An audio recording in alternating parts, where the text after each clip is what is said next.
very serious trouble right now. The people who know the most about it, the various conditions in the world throughout, are predicting that there are going to be very serious crises.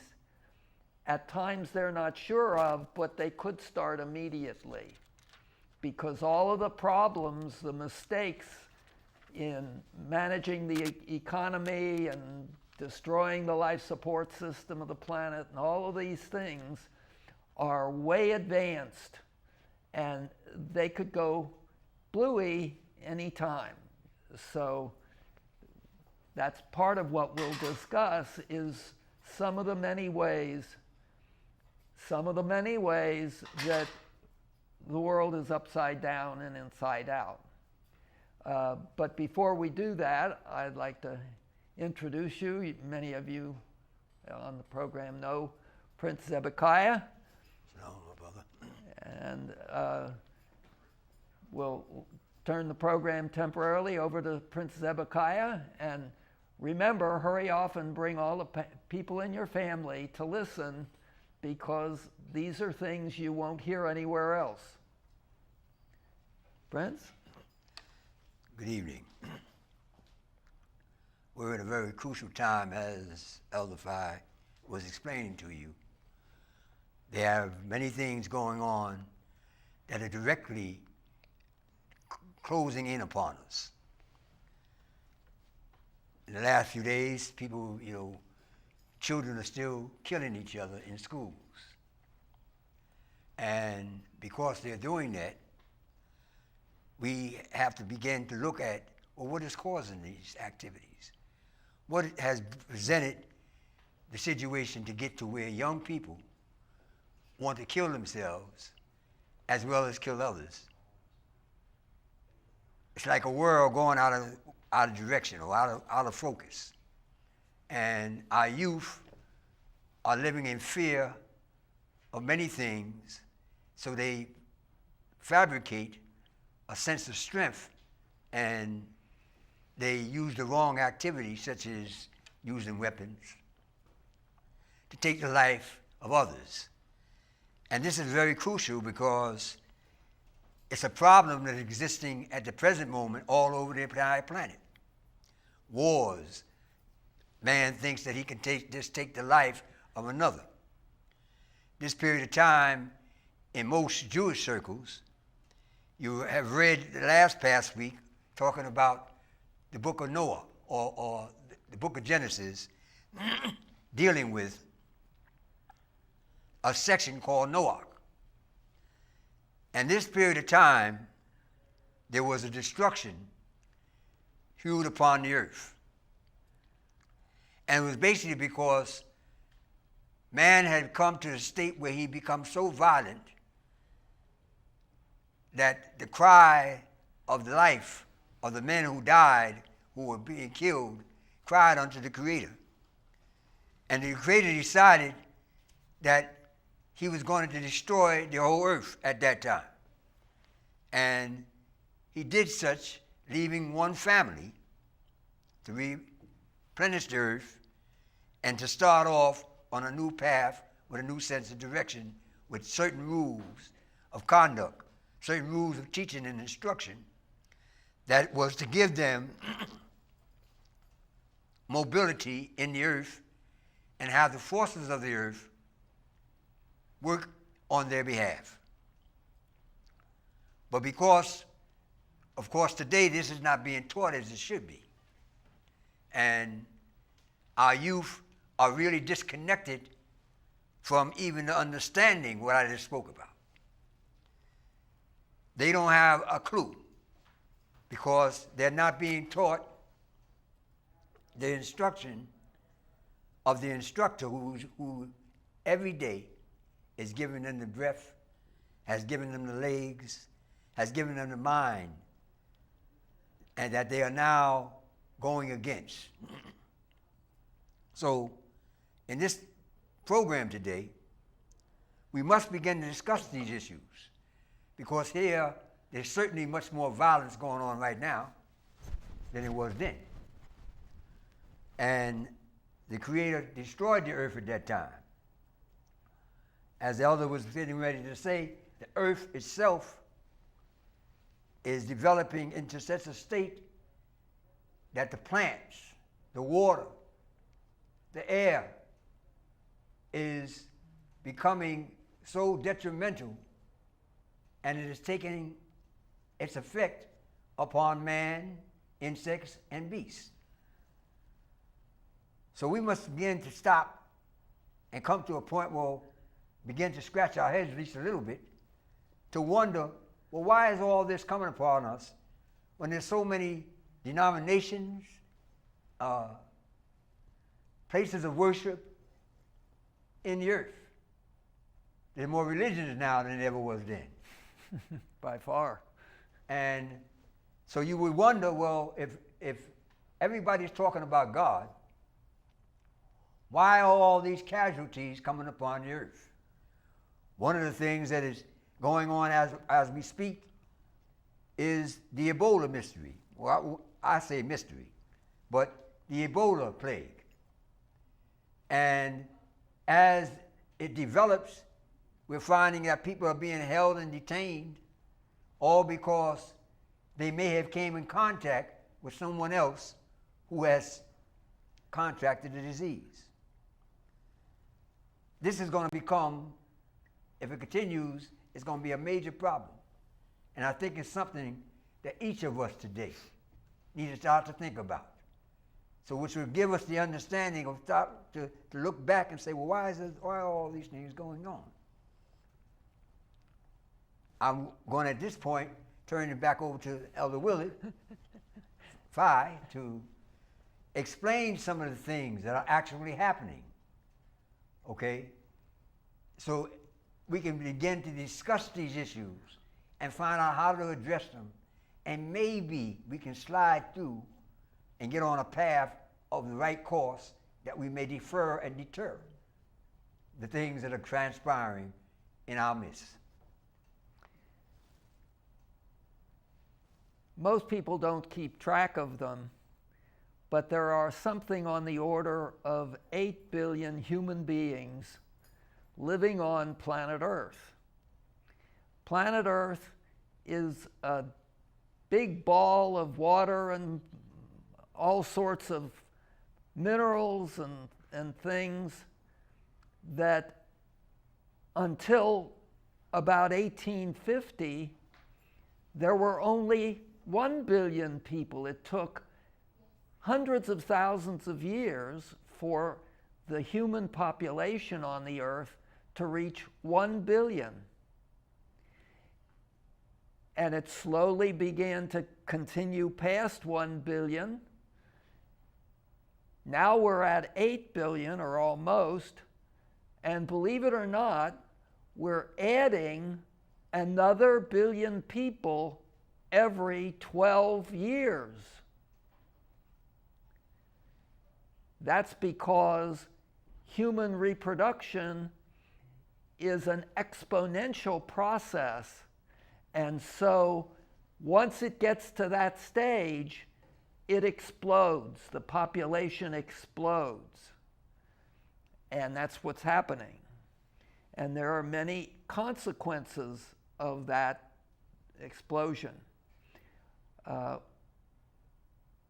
Along with that explosion in population, there's also an explosion in technology.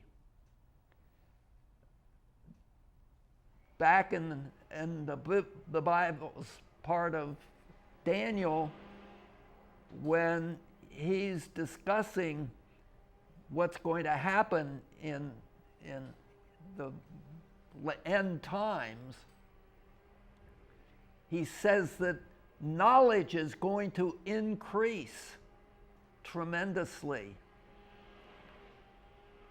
Well, technology is increasing very rapidly, and it's putting great pressure on all the people, because with advanced technology, you can make all sorts of good things and all sorts of bad things come together. You can cure people of all kinds of diseases. You can also explode enormously powerful weapons and kill all life on the planet. And we're now at that stage in the development of the number of people, the development of technology, the development of the consequences for people when they get overcrowded and they are fighting each other for every little space of money and position and all the other things that people do. And so we're in a state where particularly the wealthy people who have control of the weapons are seeking, different ones of them, to rule the earth. There have been conquerors in the history of humankind, all the way back as most histories trace. Kind of remind me of the days of Nimrod, huh? Yeah. Well, actually, the days go way back, and people were, even the first two people, or the two sons of Adam and Eve, were at war with each other. And Cain killed Abel when there were only 4 people on earth. Actually, there were probably more. Exactly when the Bible picks up the human population is subject to some question. But we're now at a stage where there are far more people on the planet than the planet can support, and there are quite a number of groups of people whose families have been planning over millennia, there are certain families, to rule the earth. And until this massive development of technological power has come along, it's never been possible, physically possible, for one person to rule the whole earth. Because the technology for transportation, communication, surveillance, all of the things that are necessary to put together a worldwide system that is under the control of one human being, that has now reached a point where it's possible. And that's what's fallen to various groups to now start to do things to get that kind of control.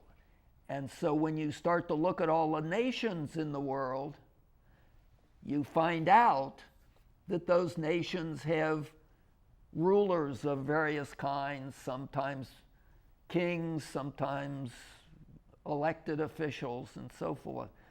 But those people are not the people who are really running the world. There are a small group of individuals and small groups of people who rule the earth because they are super rich and they buy whatever they need. In the United States, for example, there's a president and there are senators and representatives and so on. But they don't make those decisions. They do fight about things, but they don't ultimately make those decisions.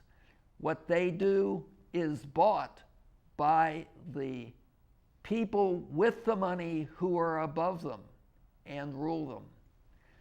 And so we're in a state where the United States has that kind of rulership. We're coming up to an election just next week. And it's not going to make a whole lot of difference in the long run who wins. And it's not a presidential election.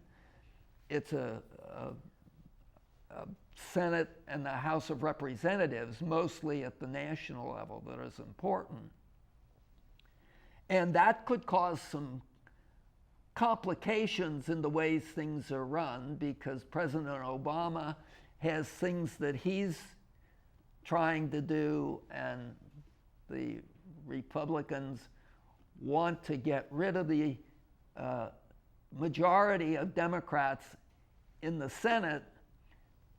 The Republicans already have a majority in the House, so that if they can win the majority in the Senate, they can block many of the things that President Obama wants to do. But that doesn't affect the longer term attempt of the United States to rule the world. That's what 9/11 was. That was the beginning of the Third World War, with the United States being the greatest country with weapons to rule the earth. The United States, on the average, every year spends more money on military expenditures than all of the other countries on earth combined. That's how far in advance the technological weaponry is in the United States. Well, you know, other words, when we think about this situation, as I look around the world, I see that, as I was beginning to explain earlier, there's so many churches and so many places, denominations, who are advocating a relationship with the Creator who created this entire earth. And one of the things that I constantly think about, well, what do we tell these youngsters? What do we tell these people who are being affected by disease? What do we tell them? You know, okay, the world is coming to a state where man wants to rule the world. But man cannot control certain activity that is affecting the life strand of this whole complete society. So what we need to begin to do is seek a little further, seek beyond what we have presently being made manifest. Many churches exist, many mosques exist, but are we really teaching about the instructions such as you mentioned Daniel? Daniel, in his situation, saw many things that were going to transpire, but Daniel stood on his feet that if he stuck with the instruction given to him by the instructor, the creator of the heaven and earth, that he may be safe. And if we read the story of Daniel, we know that he overcame some trying situations with the help of this creator. And I expressed this many times because we got to be able to tell and show people that there is such a relationship with the power of powers. And though man wants to become the mightiest and control the entire earth, he still has a final authority who's going to make a decision on their lives as well as their thoughts.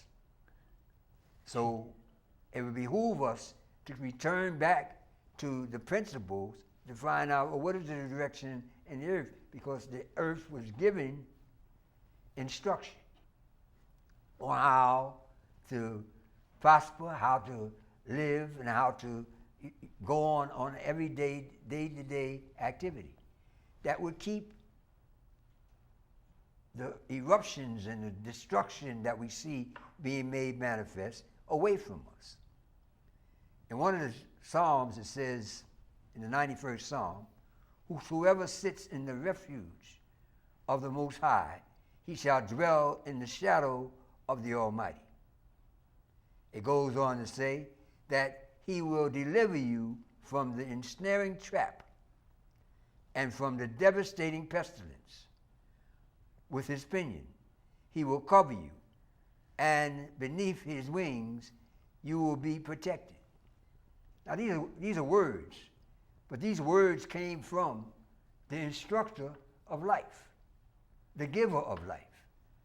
And this instructor says that this is what, if you sit under his protection. Now, how the problem is going on around the earth is, how do you sit in his protection? How do you find with all the various religions that are talking about, well, I know the Creator. I know the Creator. I know who called us. But yet, the instruction that they give, the instruction that was given, they're not obeying. One of them is, thou shalt not murder. When you drop a bomb on somebody, what have you done? You murdered. When you cause an activity or poison the water, what are you doing? You're murdering. So somehow along the line, people are not getting the message that they need to be getting to understand, well, hey, man, the earth is in the condition it is because we made it that way. Yeah, but we're in a new time now. You have to understand that we're in a period of time that's unique. It's the time that's called the last days, or the last generation. It's different from all of the time that came before and all of the time that's going to come after, because this is the time when everybody is going to fight it out, because the Creator has loosed Hasatan on the people, and he's not protecting everybody the way those things suggest. But I beg to differ in one point. He gave an instruction. This instruction was given at Mount Sinai. It was also given to Noah prior to that. And those instructions, even though, what we fail to realize is not the Creator's desire that even a sinner shall perish. So if that being the case, then it says that if they turn from their activity, their ways, they're wanting to be the head over or to rule the earth, and begin to understand that they are products of the earth, and the earth is part of what they're supposed to be making happen in the right mannerism, that it would prosper. And because of this teaching and this instruction being not properly being taught, we're afraid of what's going to happen in the future without understanding why the future is headed in the directions that it's going in, only because of rejection, only because of not heeding, only because of not listening. So historical factors are that if we begin to listen, we begin to understand, we begin to seek out the instruction given in the beginning, it says, return unto me, and I will return unto you. So we need to understand this fully, because what's happening is we're living in fear and we're looking for the end of time. That really depends upon our making up our mind whether we're going to stand on this side or on this side. The scripture talks about life or death, blessing or curse. You choose the way you will walk. And the way has been made so plain that what? That not a fool need not err. So our problem is that we doubt the word of the instructor. And because we doubt the word of the instructor, we done put man in positions that he should have never been in. The scripture teaches you that if you go back to it, because it talks about the time of Noah. It talks about the time of Nimrod. It talks about them building a tower unto Babel. It talks about the nations being divided and scattered because they thought that way. So, but that's the same way the nations are thinking today. And the problem is, if I rule the country and the situation came like in Egypt, that we tell the story about out of the scriptures, is the Pharaoh's son now becomes affected. Now, when it gets to the point where you give birth to a child, or when the female gives birth to the child, and the husband brought the child into existence through his seed, and he loves this child, then it would behoove him to stop and think, well, man, maybe I've done something wrong. And the reason the earth is in the situation it is, of course, we did something wrong. It was something wrong with Hiroshima and Nagasaki. It was something wrong with the activity that goes on constantly around the earth as I speak. There's something wrong with it. And when we begin to understand that, then we begin to seek out, well, what would have been the situation had we obeyed? And what is the promise of obeying? So the scripture teaches, well, the fear the Creator. Who that seeks the Creator, the beginning of wisdom.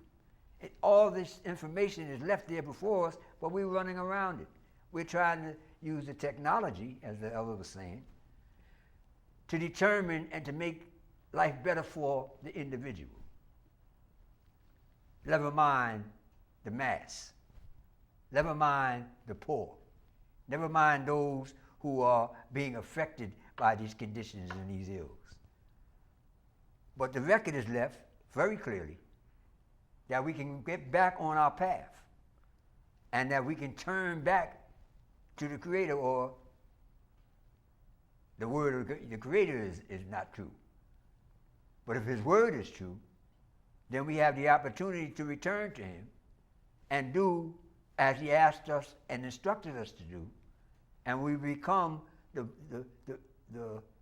vehicle by which the earth may be saved out of its present dilemmas. Now, as I say, I've listened to many religious stories, but all the stories are talking about doom, most of them. But if we recall the time of Noah, the Creator spoke about not really destroying the earth, and they mixed it up a little bit, so they were just about water. But the earth is something He created for life. It's the product of where life exists. And man has been given instruction on how to make it function on their behalf. He's given them that opportunity to acknowledge and to return to His instruction. I many times talk this way because I understand that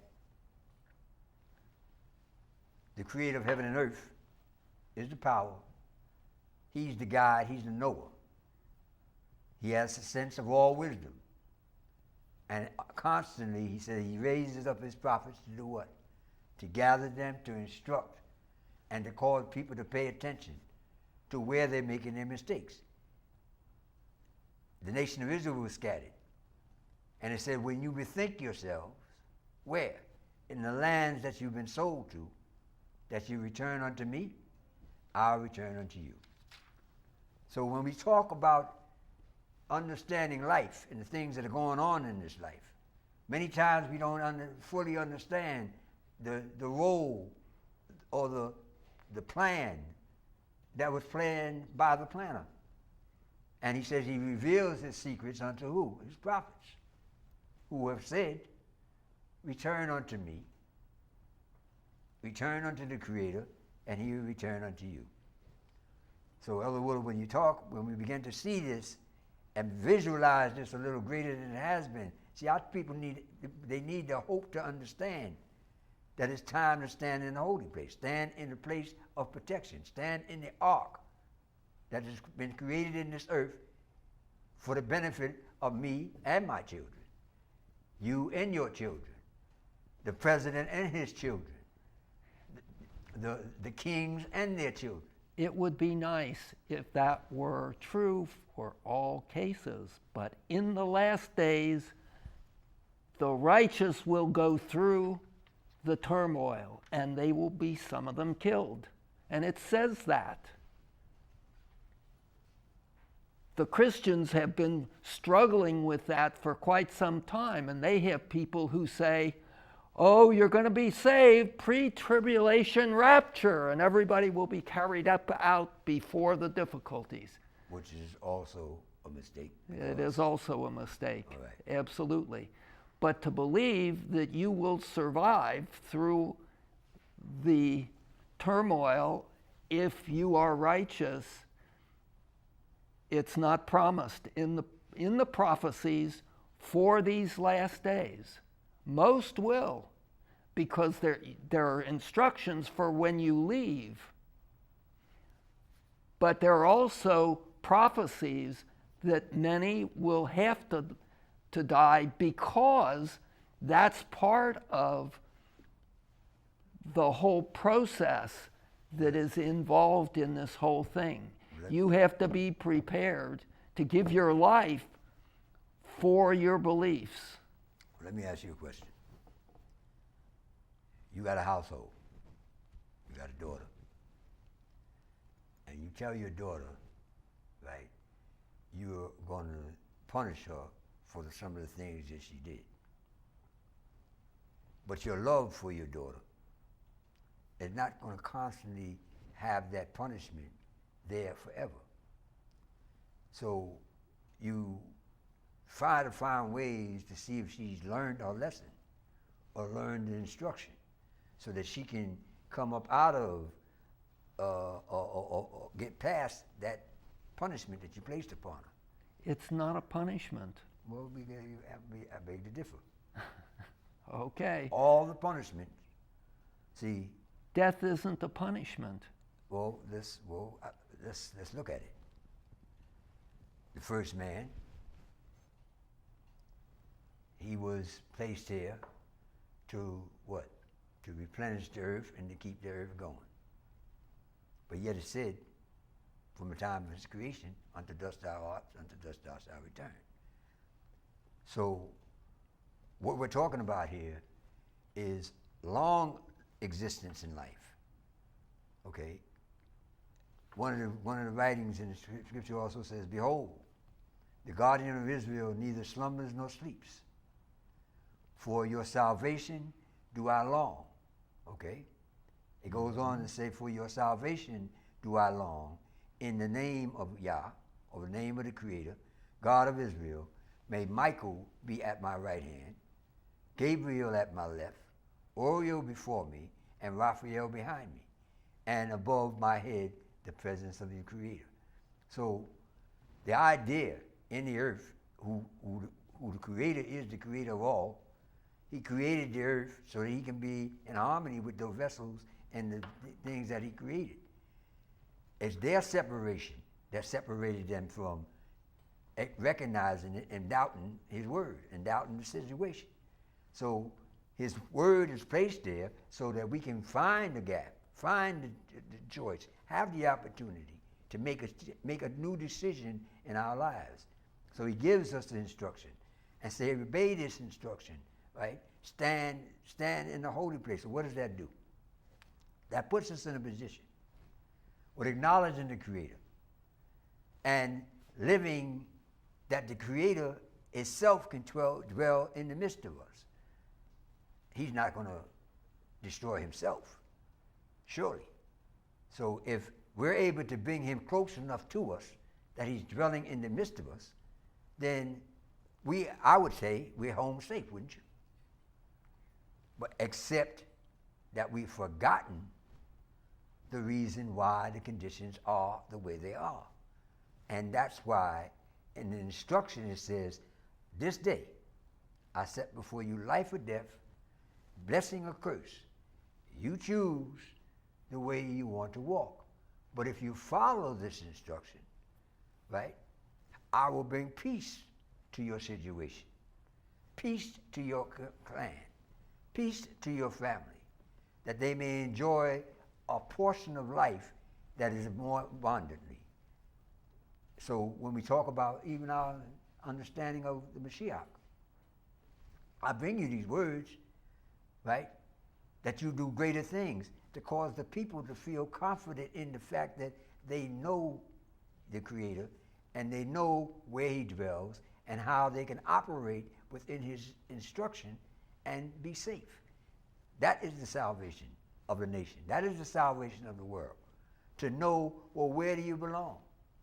And to know how to commune that the Creator would descend once again in our midst. And these are the things that are not properly being taught. So, of course, without having that as a guide and an understanding and a promise, then we're now looking to other things that are saying, well, the earth is going to destroy itself. When the teachers in the earth should be teaching them, well, there's a way that the earth doesn't have to destroy itself. Let's get there quick. Let's get there quick, because surely we see destruction as we look around the earth, as we speak. Plagues are roaming the earth. And if we study this and meditate in my word, day and night watch, so that you know. It says, study, show yourself approved.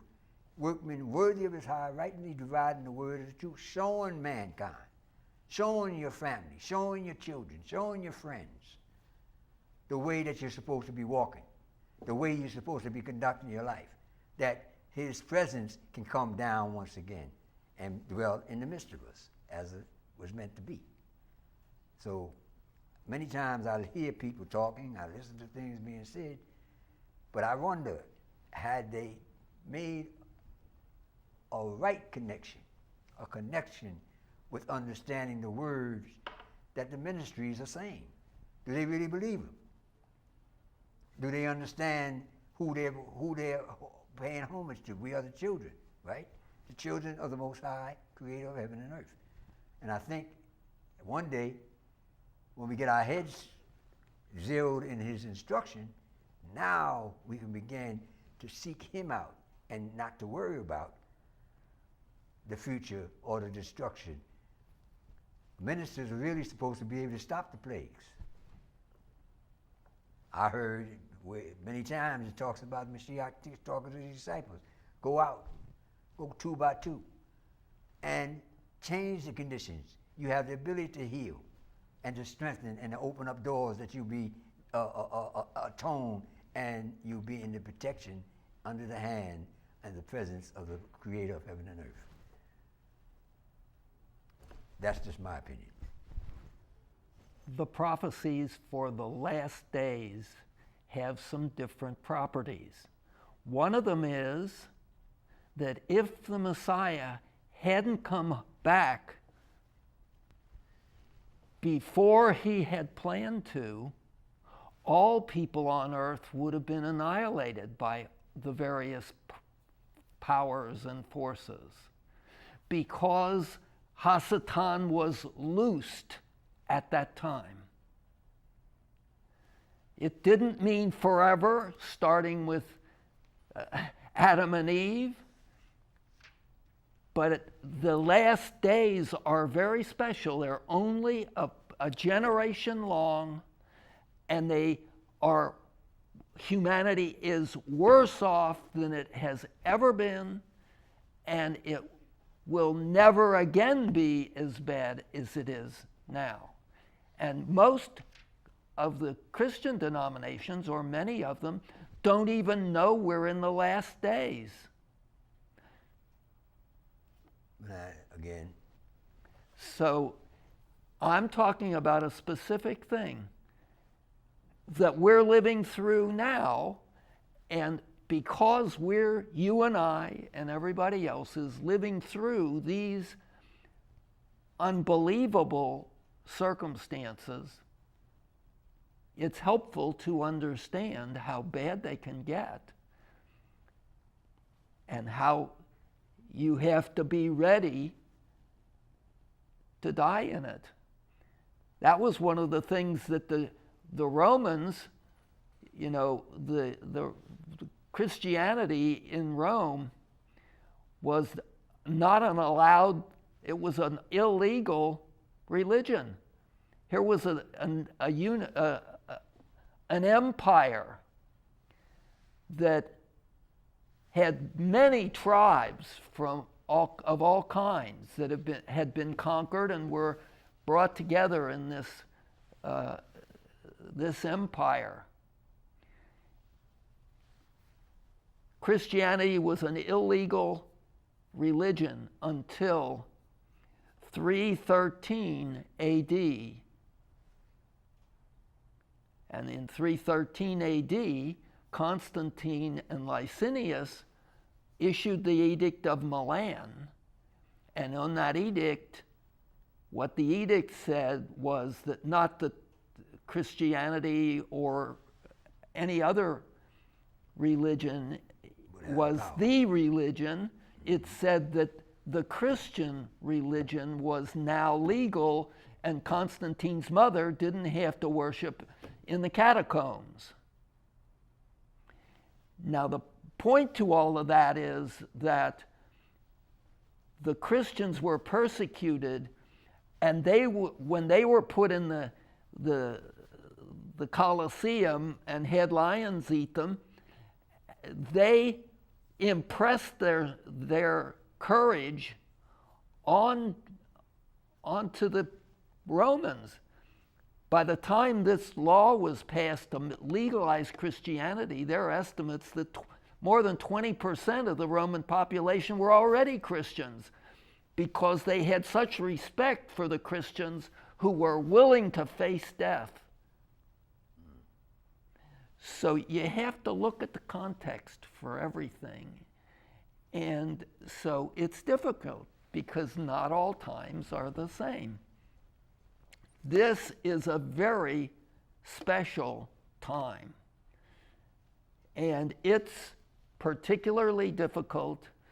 And when the nuclear wars start, which it looks like they're going to start very soon, because the circumstance in the Middle East right now with Russia and Iran and the other nations that are gathered together, and they're fighting the United States, and they're rattling their nuclear weapons. The war that's prophesied in the 39th chapter of Ezekiel between, on the one side, Russia, Iran, other Muslim nations, and on the other side, Israel, the United States, and perhaps Great Britain. Right. That war could start tomorrow morning. So this is a very unusual time. It says they were loosing Hasatan. Well, sometimes I sit and I keep, as I communicate with people, I know that there's a hope. Of course there's a hope, but I know that it also says in many phrases of the scriptures, things that have not happened yet, that the Most High promised to gather his seed from out of the four corners of the earth where they've been scattered. That has yet to happen.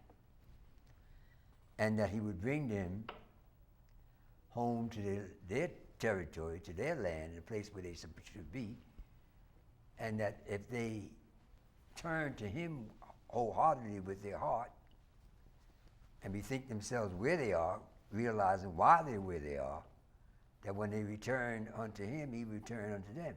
And then I also understood that he says that the nations were going to say, give up, and give them up so they can return to be able to stand in what we would call the holy place.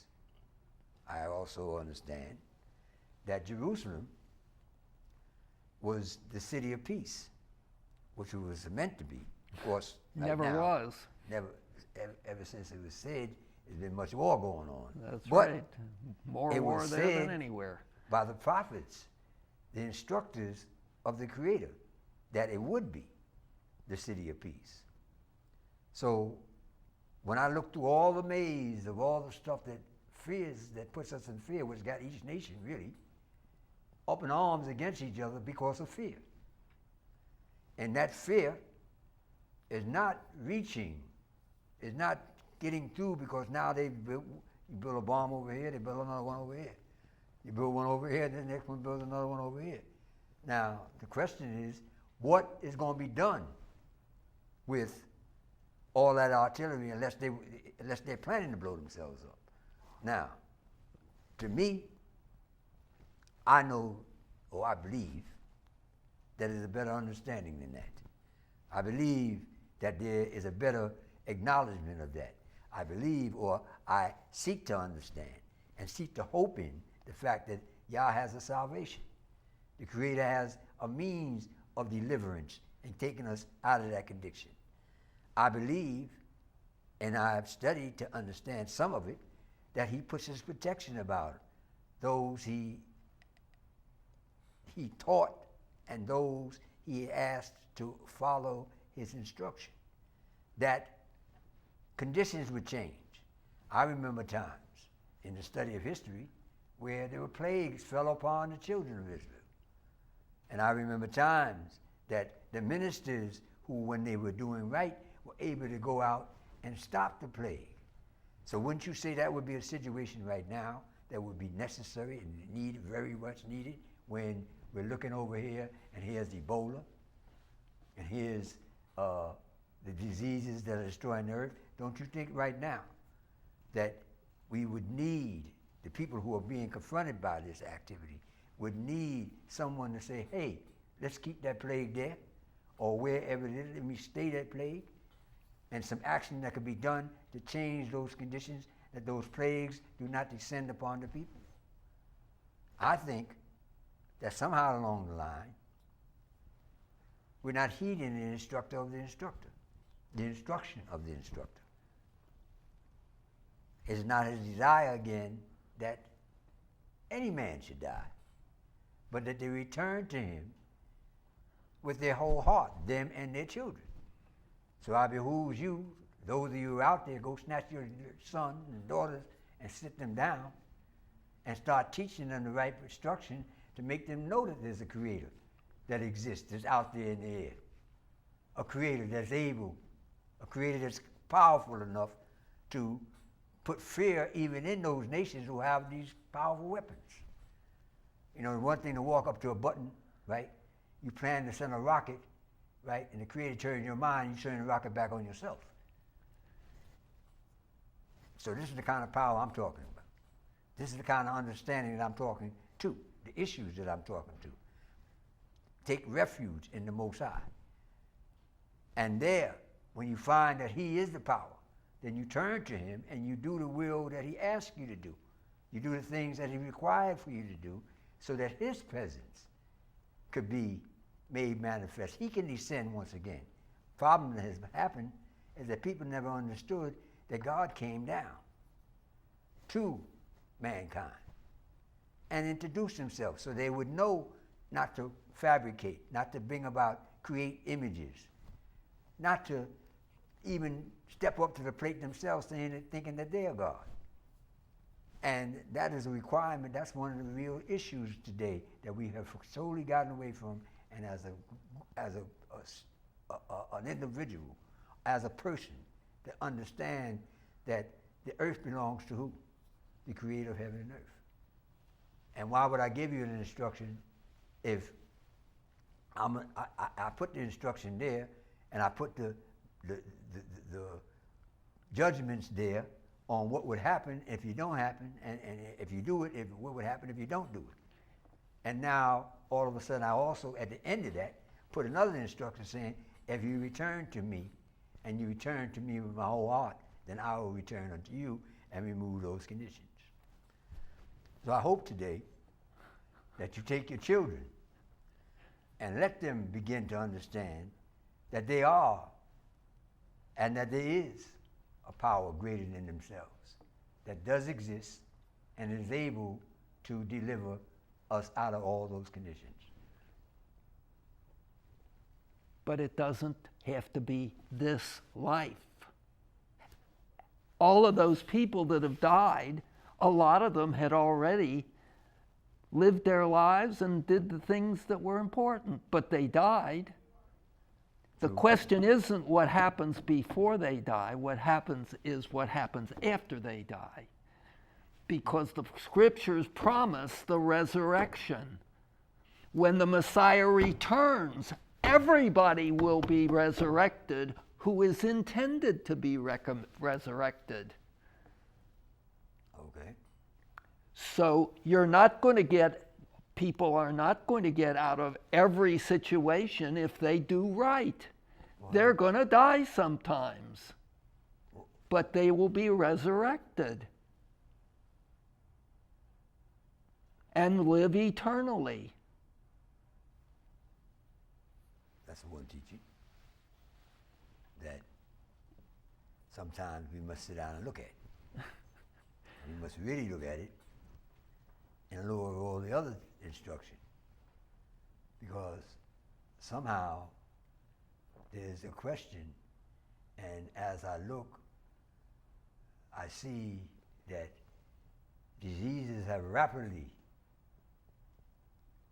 surrounded us, and there's a situation where we're being drawn into a state that we utilize many times, like when we talk about the Mashiach. And one of the prayers that he says, Our Father, right, who art in heaven, hallowed be thy name, thy kingdom come on earth as it is in the heavens. So the kingdom that we're talking about has to be here on earth. And it will be on earth as soon as the Messiah returns. Okay. The first thing the Messiah will do after he returns, with the Battle of Armageddon, where many, many, many people will die. Most will die. It's not about this life. It's about eternal life. Okay. In the book of Job,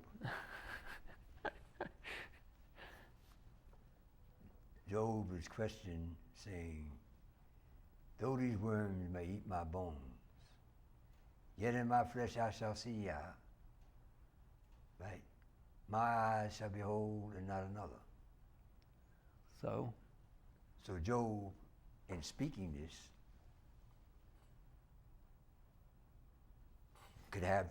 it could have two circumstances or two understandings. One is that once he died, he was going to come back to life, or that he lived on through his children.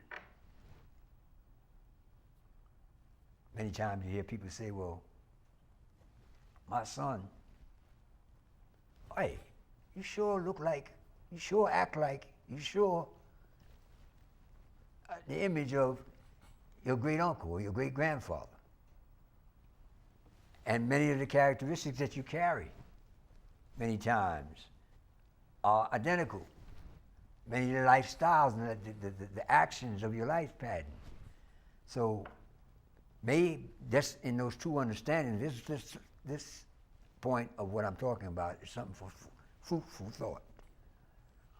when a person dies, only their body dies.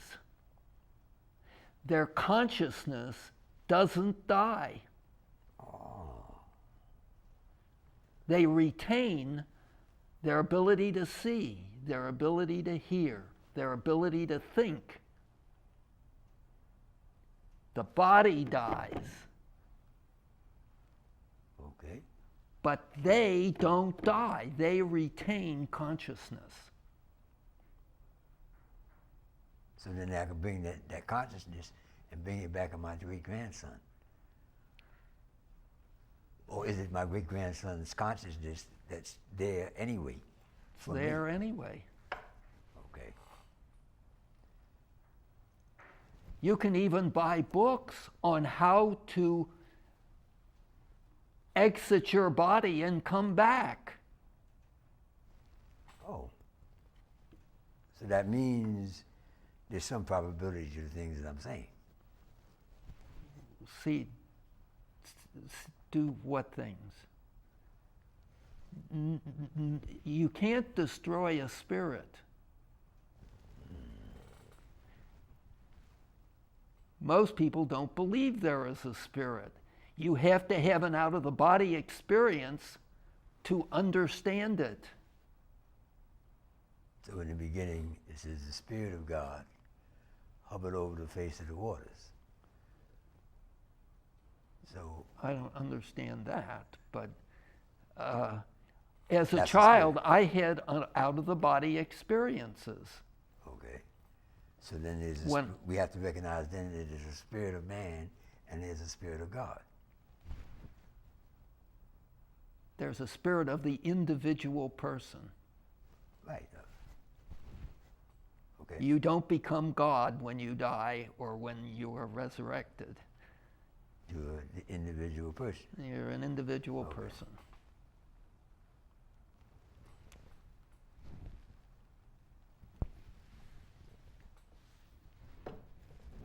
What? So I at this point want to ask you to come up. We're giving some. We're having some nice events at Watering Oasis Theater. Oh yeah, we better. We don't have much time. We are giving events this week, particularly for the next up into Christmas. You can come out and order or decide to rent the use of the place so that you could give an affairs for the coming up holidays that are issued, that are coming up. From now until the 16th of December, you have we're giving a discount.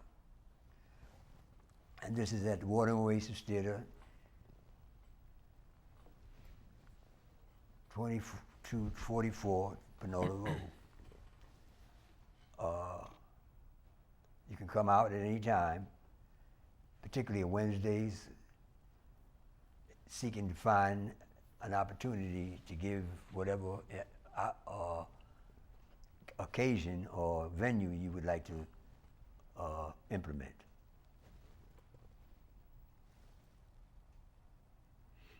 And also, we'd like to invite you out to our service on the Sabbath day, which is usually on at 2 o'clock.